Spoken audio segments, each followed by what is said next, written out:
बाप तो ज्ञान का सागर है।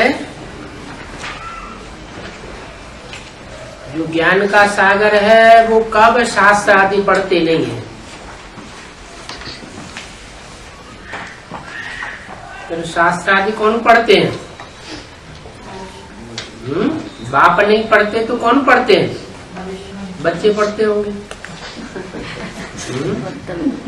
बच्चों में मुख्य बच्चा कौन? कृष्ण बच्चा।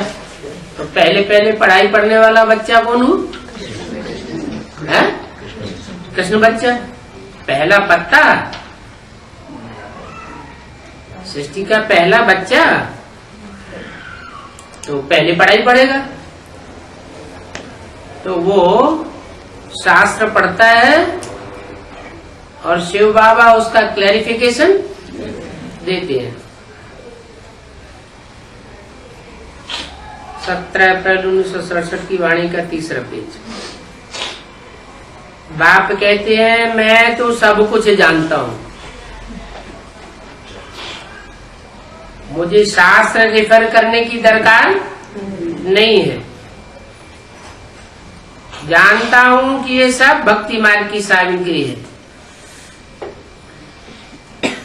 जो भी भक्ति मार्ग की सामग्री है वो सब इस विनाश में स्वाहा हो जाएगी।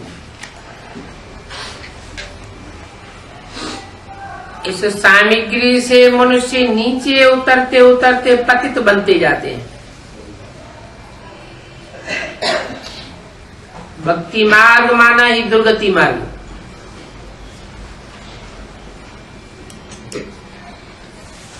दुर्गति मार्ग क्यों कहा?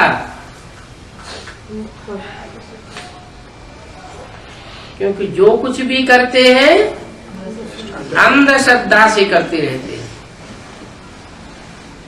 अंधविश्वास और अंधश्रद्धा।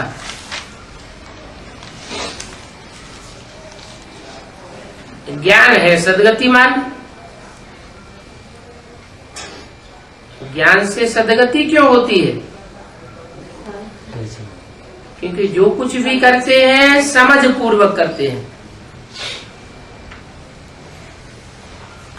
ये वेद शास्त्र आदि सब भक्ति मार्ग के कर्म कांड है।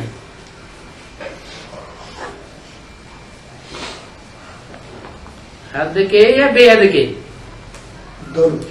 दोनों। बेहद के वेद कौन से हैं? मुरलियां। अच्छा, ये दुर्गति का रास्ता है मुरलियां?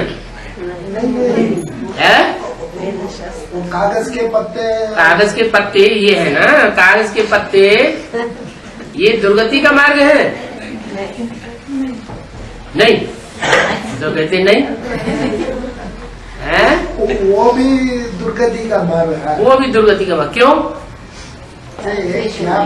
बाप बोलते हैं वो ठीक तरह से उतना करेक्ट से लिख नहीं सकता। कृष्ण बच्चा भी अभी बताया, जो समझ पूर्वक किया जाता है उससे होती है सदगति, और बेसमझे उससे होती है दुर्गति। तो चाहे हद के वेद शास्त्र हो चाहे बेहद के वेद शास्त्र हो, अगर बिना समझे ही उनके एक एक वाक्य एक एक शब्द का अर्थ समझे बिगड़ ही उसे पढ़ते रहते हैं तो पढ़ना कोई फायदा नहीं देता। उससे बुद्धि की दुर्गति ही होती है। मैं ही आकर के तुमको ज्ञान सुनाता हूं।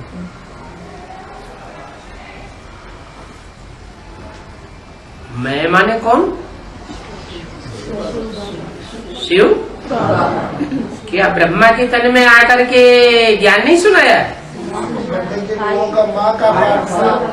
हाँ, ज्ञान तो सुनाया, लेकिन बाप के रूप में जो संपूर्ण ज्ञान है, गहराई तक है, वो बात नहीं बताई।